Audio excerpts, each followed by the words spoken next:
no norte da Europa, além do Círculo Polar Ártico, onde o Oceano Atlântico entrega as águas mornas da corrente do Golfo ao Mar da Noruega, encontramos uma série de ilhas dispostas em arco por quase 200 quilômetros, desde a Grande Stroge ao norte até a Pequena House, o paraíso das aves no extremo sul do arquipélago.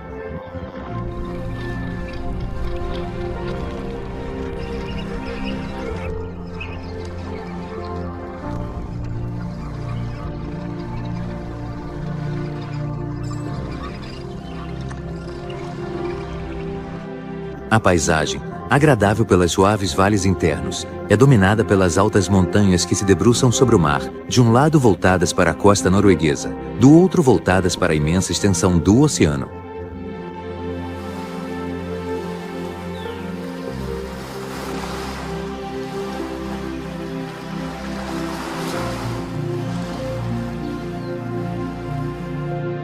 As Ilhas Lofoten são simplesmente fascinantes.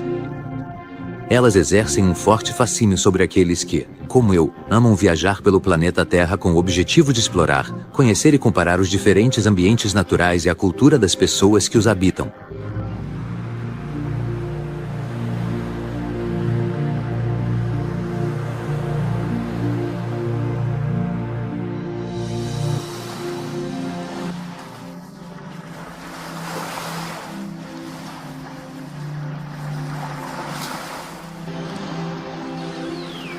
As Lofoten possuem um clima, no geral, bastante agradável, apesar da latitude. Neste momento, estou em Sólvavair, no norte do arquipélago, e junto com a equipe estou quase no fim desta viagem apaixonante que quero contar para vocês.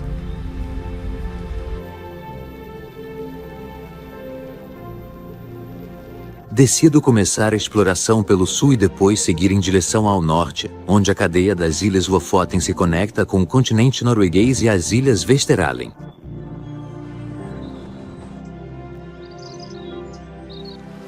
Antes de embarcarmos no porto de Bodø, chegamos ao Estreito de Saltstraumen para observar um fenômeno natural que acontece regularmente 4 vezes por dia com as mudanças da maré.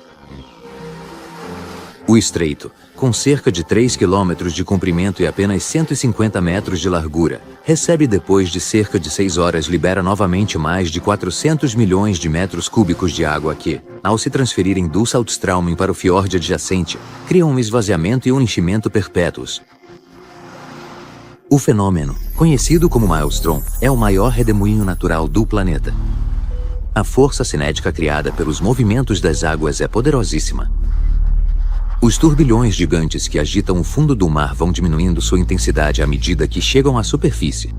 Depois, eles se dividem em uma série infinita de redemoinhos e remoinhos que nos fazem imaginar as incríveis turbulências que acontecem em toda a massa de água.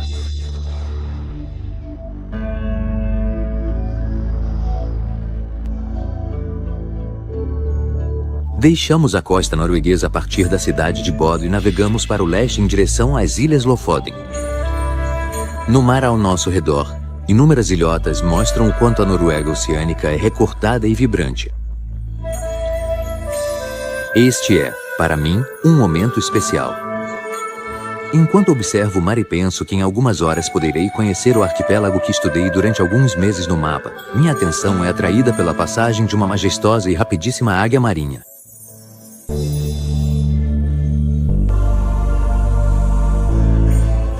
Após algumas horas de navegação, no horizonte surge o chamado Muro das Lofoten, assim chamado por sua compacidade. Com o mar calmo, mas com ondas longas, seguimos primeiro em direção à RST, a mais ao sul das ilhas. Depois, ao anoitecer, navegamos rumo a VRY, onde desembarcamos no meio da noite e só ao amanhecer percebemos o lugar em que estamos.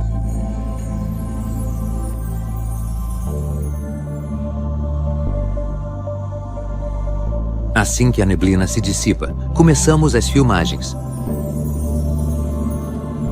As condições climáticas que encontramos estão presentes durante a maior parte do ano na pequena ilha de VRY. Sua aparência lembra a Terra nos primórdios, ainda não moldada pelo vento, pela água e pelo fogo, pelas intempéries da natureza. Essas características a tornam especialmente fascinante, perfeita para quem gosta de explorar as terras do norte. Em alguns pontos, as montanhas descem suavemente até tocar as praias. Em outros, elas mergulham diretamente no mar, a verdadeira riqueza para a população local, que sempre tirou seu sustento da caça e da pesca. As aves que fazem escala na ilha durante a migração foram, por séculos, uma fonte necessária de alimento. Além de alguns exemplares capturados nas margens, a maioria era caçada nas falésias íngremes e de difícil acesso, à mão nua ou com a ajuda de cães treinados, os Wundiun, literalmente cães de papagaio do mar. Ao longo das costas, especialmente nas praias, foram encontrados numerosos vestígios que datam da época dos vikings. Certamente, essas ilhas rochosas e pouco férteis, junto com o clima rigoroso, não foram habitadas por longos períodos de tempo. Ainda hoje, a paisagem mostra em grande parte a ausência de atividades humanas. Há alguns moradores vivem ao longo das costas, em pequenas casas isoladas, mas a maioria está concentrada em SRVRY, a principal cidade da pequena ilha, um núcleo urbano em crescimento para garantir acomodações aos visitantes das Lofoten que, vindos do norte, decidem chegar até aqui em VRY, no sul. Algumas casas, um pequeno porto, alguns turistas ansiosos para explorar a ilha e muitos bicicletários são os elementos que observo logo de manhã.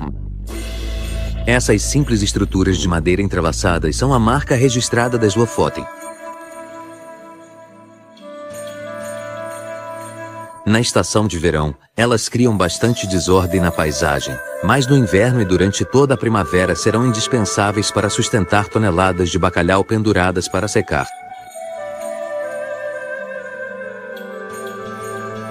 Durante o inverno, nestes mares acontece o encontro entre as águas geladas do Oceano Ártico e as águas mais quentes da corrente do Golfo, vindas da América Central. Esse fenômeno atrai milhões de bacalhaus que vêm do Mar de Barents para cá para desovar. Nas últimas décadas, os cardumes de bacalhau foram drasticamente reduzidos, chegando a 1/10 do que eram no passado. No entanto, eles ainda são as presas mais esperadas e cobiçadas pelos pescadores das Lofoten, que baseiam toda a sua economia na pesca e no turismo. O clima de VRY, com seus invernos amenos, verões frescos e a presença de ventos constantes, é ideal para a produção do bacalhau seco. Quase toda a força de trabalho da ilha está empregada em atividades de pesca ou no processamento do pescado. Nos amplos armazéns são armazenados os bacalhaus que, depois de ficarem pendurados por alguns meses nas estacas, perderam toda a água e, estando secos, estão prontos para serem processados e vendidos, principalmente para a Itália e Espanha, os maiores importadores desses produtos. Embora o tempo passado e as intempéries já tenham transformado os peixes em bacalhau seco, depois é necessário prepará-los para o envio. Primeiramente, é preciso separá-los manualmente, um por um, de acordo com o tamanho e a qualidade de cada peixe. Em outro setor, é feita a remoção da língua e de outras protuberâncias que, além de serem inúteis, poderiam prejudicar o produto.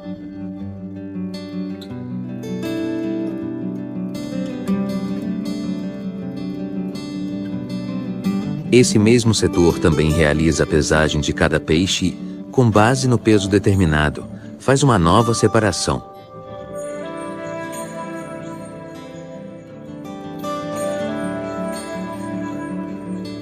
A maior parte, especialmente os peixes maiores, será enviada acomodada em paletes e servirá como um semi-acabado para outras empresas.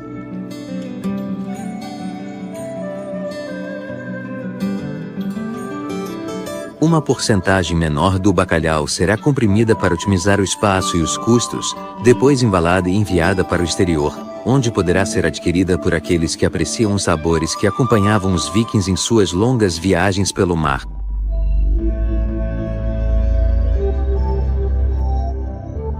Depois de RYST e VRY, chegamos a Muskines, um lugar único pelas características que possui. A ilha, com apenas 34 quilômetros de comprimento, é dominada por montanhas muito altas, uma cadeia pontiaguda moldada pela erosão das geleiras que, em seu ponto mais alto, ultrapassa os 1000 metros de altitude. As rochas emergem diretamente do mar e tornam este lugar digno de conto de fadas.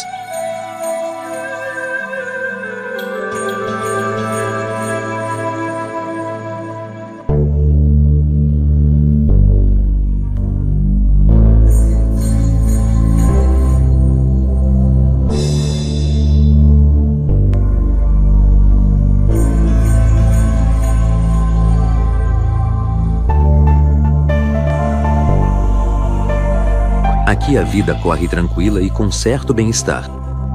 Todos possuem uma bela casa confortável para enfrentar o longo inverno, mas não faltam amplos jardins para aproveitar ao máximo o calor dos meses mais quentes e se renovar.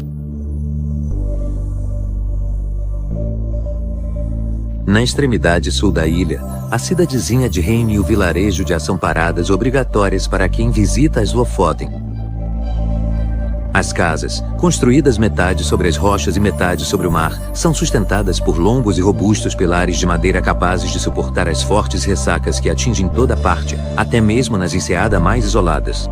Devido à imprevisibilidade dos ventos, que junto com as correntes marítimas e os fluxos das marés, tornam este trecho de mar um dos mais perigosos do mundo. Grandes escritores como Jules Verne e Edgar Allan Poe deram vida, através de seus contos de aventura, aos mistérios do Maelstrom. Assim é chamado o constante agitar do trecho de mar que separa Mykonos da ilha de Vairum.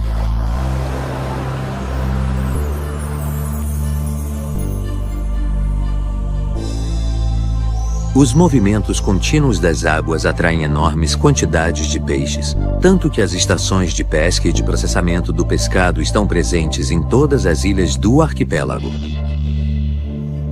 Apesar do forte desenvolvimento da atividade turística, os habitantes nunca abriram mão da pesca. Pelo contrário, fazem de tudo para exaltar aquilo que para eles é uma tradição gloriosa.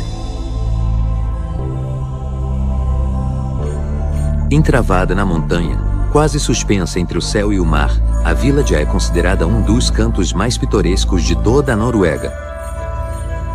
Aqui se entrelaçam os relatos do passado com os contemporâneos, dando a impressão de que, com o passar do tempo, as coisas não mudaram em termos de sacrifício e paixão pelas atividades marítimas.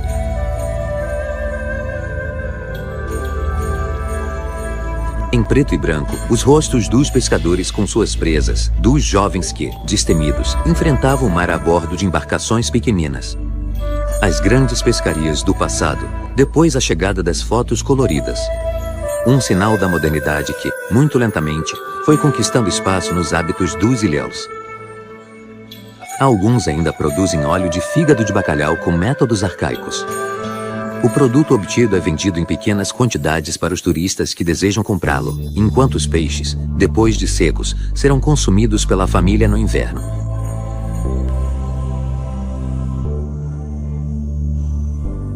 Dentro dos agradáveis edifícios pintados de vermelho e branco, a impressão é de estar no porão de um grande navio de pesca, onde, bem à vista, há também um mapa que lembra claramente a posição geográfica das Lofoten no mundo.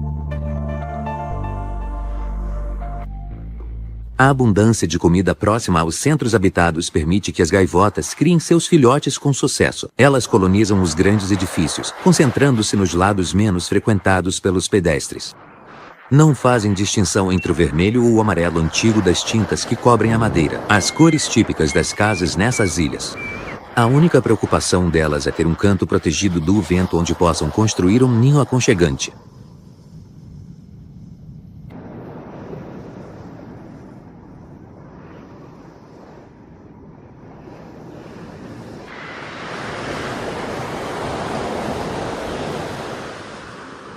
Ao amanhecer, deixamos Mykonos com suas características montanhas encapuzadas e chegamos à ilha vizinha de Flakstad. A paisagem é lindíssima. As montanhas ficam ainda mais pontiagudas e dispostas de forma a cercar grandes planícies, em parte alagadas.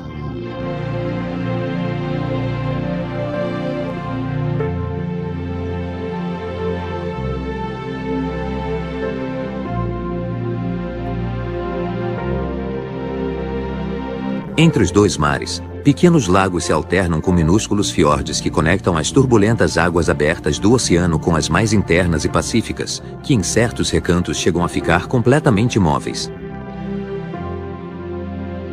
As águas rasas aquecem mais facilmente, quando uma parte delas evapora e encontra as correntes de ar mais frias, condensa formando massas de nuvens que permanecem até em altitudes bem baixas.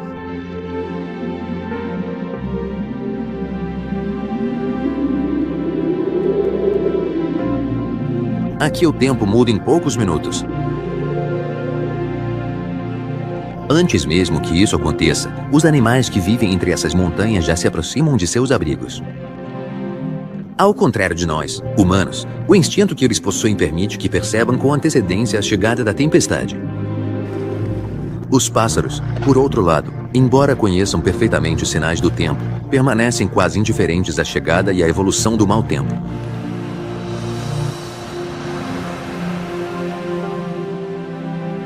Enquanto observo esse grupo de mergansos, percebo que a maré está subindo rapidamente. À espera dela estão aquelas espécies que passam a vida na faixa de areia, permanecendo por algumas horas na superfície ao ar livre e por outras tantas submersas pela maré alta.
Atenta e vigilante, uma batuíra do mar esperou pacientemente, junto comigo, o fluxo da maré.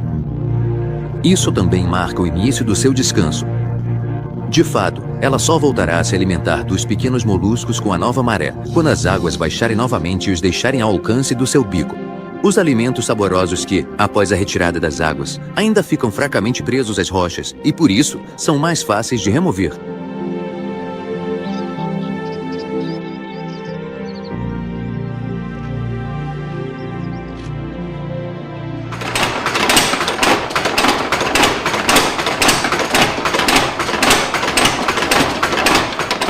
Aqui em Flastewie, entre uma maré e outra, o artista Thur Vegard forja suas obras. A fonte de inspiração é a natureza, mais precisamente as aves que se reproduzem nessas ilhas, em especial os corvos marinhos. Ela é judia, eu sou o sapato. Thur nos conta alguns aspectos de sua arte. Ele diz que exerce essa atividade há mais de 20 anos e que, na verdade, é uma paixão que cultiva desde garoto, quando começou a frequentar a oficina artesanal de seu mestre Hans Gertsen, que já trabalhava desde 1947. O ferro, primeiro construindo ferramentas para usos domésticos e de trabalho, depois verdadeiras obras de arte. Inclusive, em 1963, quando o rei Olaf inaugurou a estrada de Lofoten, ele nos conta que foi ele quem criou o símbolo. Para essa ocasião importante, um grande corvo marinho de ferro foi montado sobre uma rocha gigantesca de Lofoten. Hoje, seu aluno apaixonado, Thur, continua a fazer cópias menores do que desde então é chamado de Rei dos Corvos Marinhos.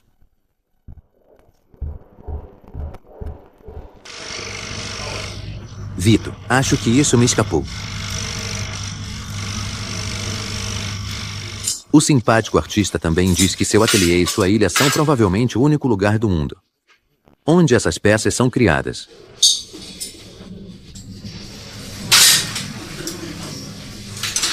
A singularidade está não só nas obras que ele cria, mas também na maneira como isso acontece, um verdadeiro show. Particularmente apreciado pelos visitantes, que dificilmente deixam de comprar um pequeno corvo marinho montado sobre pedra, autografado pelo mestre Thur.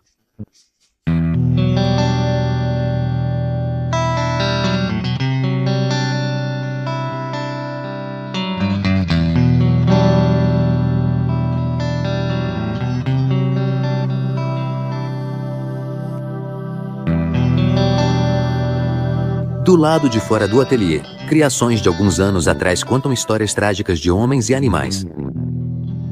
A corrosão causada pelos ventos e pelo mar torna ainda mais forte a mensagem que transmitem.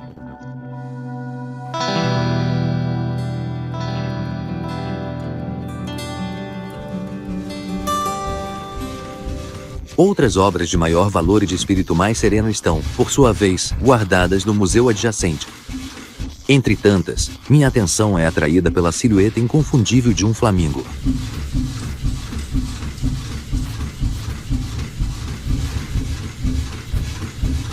Durante a visita ao museu, a trilha sonora agradável é garantida pelo som gostoso e ritmado de alguns motores muito antigos, que no passado foram protagonistas de tantas aventuras junto com as embarcações de pesca que impulsionavam.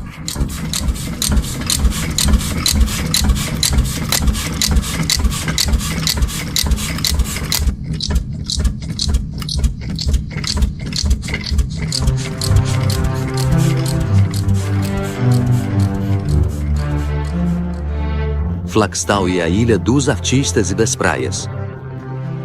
A alguns quilômetros mais ao norte, enquanto vamos conhecer outro personagem muito conhecido por sua arte, ficamos mais uma vez fascinados e surpresos com a beleza dessas praias, que parecem pertencer mais ao mundo tropical do que ao nórdico e tornam a paisagem tão bonita e incomum.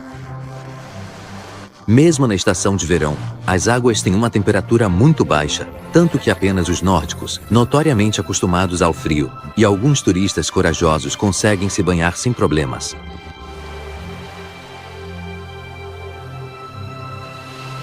Pouco longe da cidade de Hamburg, capital de Flagstaff, encontramos uma construção de madeira de frente para o mar, com os onipresentes bacalhaus pendurados para secar. Estamos em Vigten, um lugar conhecido, além de suas belezas naturais, por outra forma de arte e o trabalho em vidro. As expressões artísticas aqui representadas são resultado dos estímulos que o ambiente norueguês, e em especial o insular, oferecem ao mestre Svar Tangram, um dos artistas mais conhecidos e originais de toda a Laponia. As formas, as cores, as transparências cuidadosamente dosadas lembram as mudanças da paisagem, o comportamento volúvel do céu, ora plúmbeo e dramático, depois límpido e sereno, mas também evocam a força e a amplitude das ondas do mar, primeiro cheias e poderosas, depois calmas e quase adormecidas. Foi justamente do mar e dos homens que nele navegam que Svar tirou a inspiração para sua obra mais famosa, a Runa das Lofoten, que se tornou o símbolo dessas extraordinárias ilhas do norte.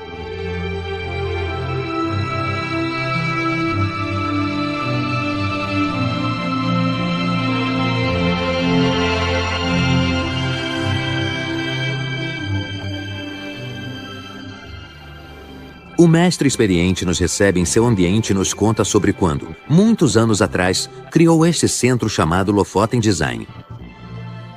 Depois, ele nos fala sobre a Runa, a obra que o tornou famoso no mundo todo.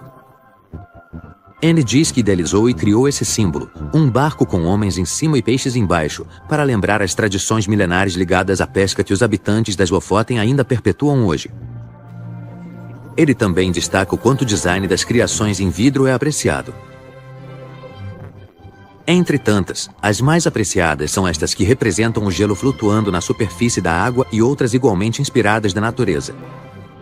Svar, com a ajuda de sua família, cria algumas peças derramando vidro incandescente sobre moldes de areia.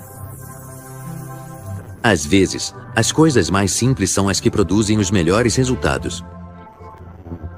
O ser humano, desde suas origens na Terra, sempre demonstrou capacidades inventivas excepcionais, muito superiores às de qualquer outra forma de vida. Em uma escala de 1 a 100, o homem atinge o máximo em comparação com todos os outros seres vivos. Na verdade, mesmo os mais inteligentes e instintivos, em comparação, não chegam nem a 1%. A fascinante história do vidro tem origens muito antigas e bastante incertas. Na verdade, não se sabe ao certo quando ele foi descoberto. Com certeza, isso aconteceu de forma casual, por meio da fusão de alguns minerais cristalinos. Uma antiga lenda fenícia conta que alguns mercadores, certa noite, enquanto voltavam do Egito, pararam para descansar nas margens arenosas de um rio. Como não tinham pedras para preparar a base onde cozinhariam os alimentos, usaram alguns blocos de salitre, já que transportavam uma grande carga de carbonato de sódio. O fogo continuou queimando durante toda a noite, até que, pela manhã, os mercadores perceberam que a areia e o carbonato de sódio haviam se fundido, formando uma substância brilhante e transparente. Embora a composição do vidro ocorra na presença de carbonato de cálcio, essa lenda tem seu fundo de verdade que, ao longo dos milênios, chegou até nós, junto com a arte cada vez mais refinada de produzir e trabalhar o vidro.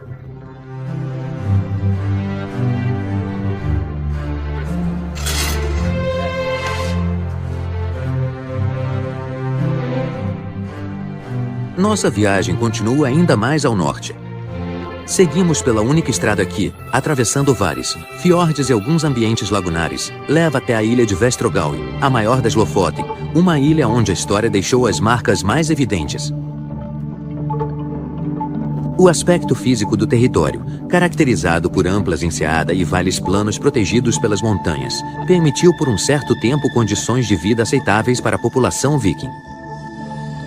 Depois, a superpopulação desses vales e a escassez de terras cultiváveis levaram esses guerreiros e mercadores a buscar novas terras. Os primeiros relatos positivos não demoraram a chegar à Escandinávia. Assim, muitos outros partiram dessas terras e atacaram não só o continente europeu, relativamente próximo, mas também lugares muito distantes como o Oriente e a longínqua América. Por semanas inteiras, eles fixavam o olhar na proa da embarcação, esperando ansiosamente pela tão desejada visão à terra. Enfrentavam as águas geladas do Atlântico Norte a bordo dessas embarcações pequenas, mas funcionais. Eram extremamente habilidosos na construção de embarcações de todos os tamanhos, que usavam para o comércio, a pesca e as incursões. Todas possuíam as mesmas características, robustez e velocidade.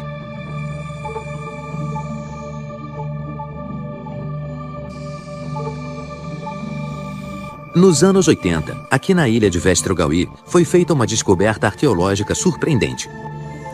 Estudiosos de todos os países nórdicos trouxeram à luz a maior casa do mundo viking, entre as que haviam sido encontradas até então.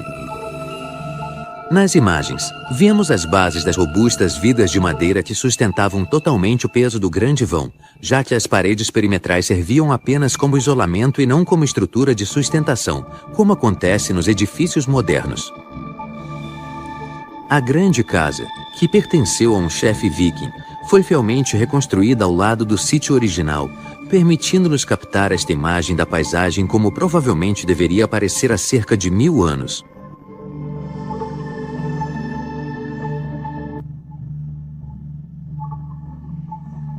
O interior da estrutura nos permite vivenciar ainda melhor a atmosfera da época. Especialmente na temporada de verão, são encenadas cenas do cotidiano que reproduzem a realidade de muitos séculos atrás.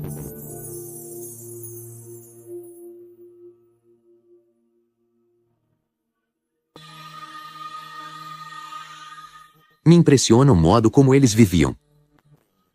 Descubro que tudo girava em torno do salão principal, a sala do chefe, ocupada no centro pela lareira usada para cozinhar os alimentos e aquecer o ambiente, que normalmente estava sempre tomado pela fumaça.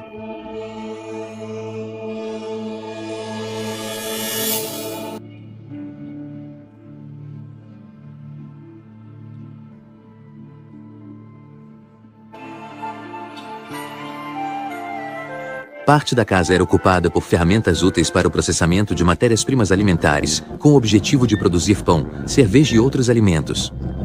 Mais um espaço considerável era reservado para os grandes teares e outros utensílios volumosos, instrumentos valiosos para realizar as atividades artesanais, nas quais as mulheres desempenhavam um papel muito importante.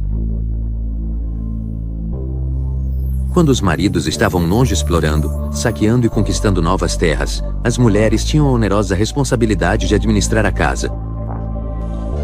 Entre as muitas tarefas a serem realizadas, algumas eram bastante cansativas, como, por exemplo, ordenhar vacas e ovelhas para obter leite e cuidar dos animais que forneciam a carne de que se alimentavam.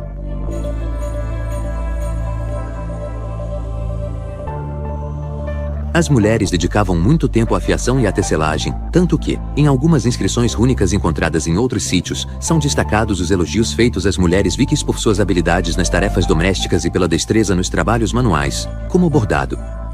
Elas começavam.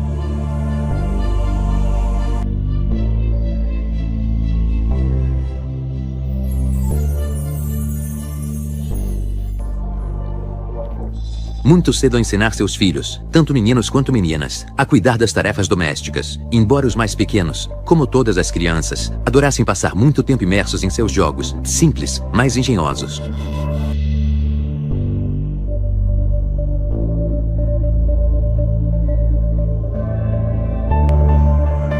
Achei fascinante a vida do povo viking.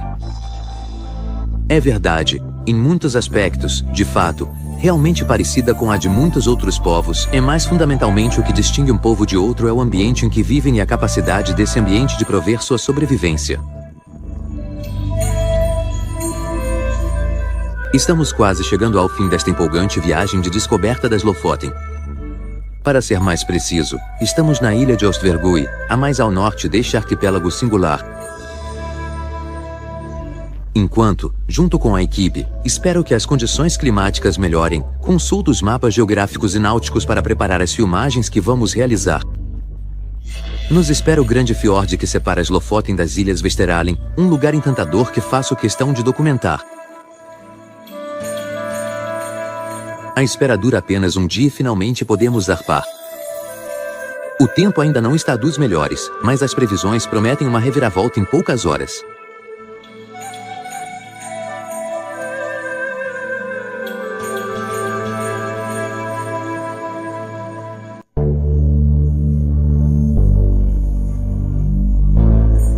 O comandante do Orca, o navio a motor que nos acompanha, conta sobre sua paixão pelo mar e por sua terra, por essas paisagens que impressionam profundamente quem as observa. É especialmente agradável ouvir o velho lobo do mar, não tão velho pela idade, mas sim pela experiência, experiente, e pelos anos passados navegando em bons e maus tempos. E sinceramente, fico dividido entre ficar no calor da ponte de comando ou ir até a proa do navio para filmar esses cenários para contar depois. Assim, decido tirar o chapéu de diretor e vestir o de camerama. E enquanto o comandante me observa pelo seu monitor de infravermelho, registro as imagens deste grande fiord onde as Lofoten e as Vesteralen se encontram.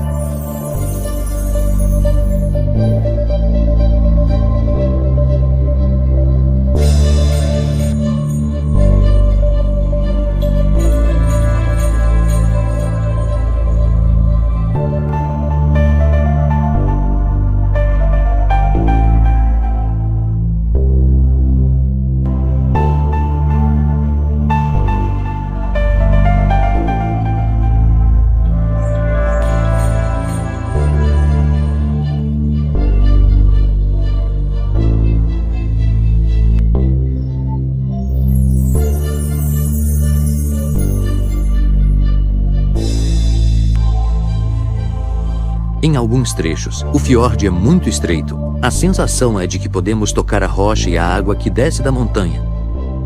Navegamos junto com outra embarcação que, além de tornar nossa viagem mais agradável, nos permite avaliar melhor as distâncias e as proporções da paisagem que encontramos.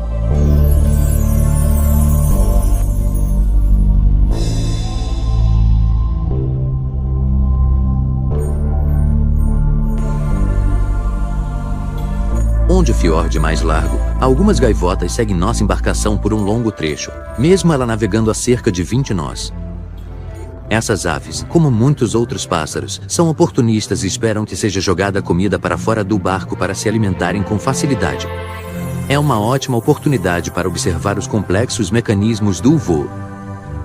O formato das asas permite que o ar que passa por cima e por baixo delas gere pressões diferentes.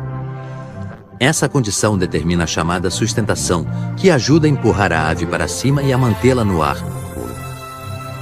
Voar é possível justamente graças ao perfeito equilíbrio entre a sustentação das asas e o peso da ave, além da força que o pássaro consegue exercer e da resistência do ar. A aerodinâmica da asa é extraordinária. Dependendo da manobra que a ave deseja realizar, a asa muda de forma e também de superfície, pois as penas de voo se abrem quando necessário e, sob esforço, se torcem, modificando seu desempenho. Além disso, as penas não são distribuídas de maneira uniforme, mas sim seguindo linhas especiais, onde pequenas barbas e minúsculas barbulhas se prendem umas às outras por meio de ganchinhos minúsculos. Esse mecanismo permite obter asas com uma superfície plana, extremamente leve e porosa, tanto que as aves voam melhor do que qualquer máquina já construída, como demonstram as águias marinhas nesta imagem. E se o ser humano, com sua inteligência, expõe teorias em muitos campos, a natureza não se apoia no acaso, mas segue leis físicas perfeitas e imutáveis que regem toda a criação.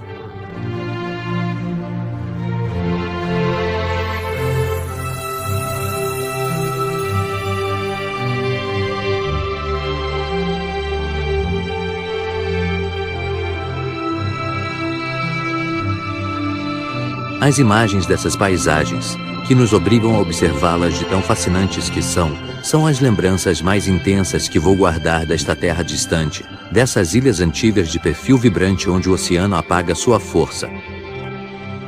A grande e impressionante muralha das Lofoten, o cheiro do mar, do bacalhau seco e a luz ártica que ilumina e colora a paisagem, endevineiam o caráter forte dessas terras pousadas sobre o mar, certamente entre as mais belas de todo o planeta.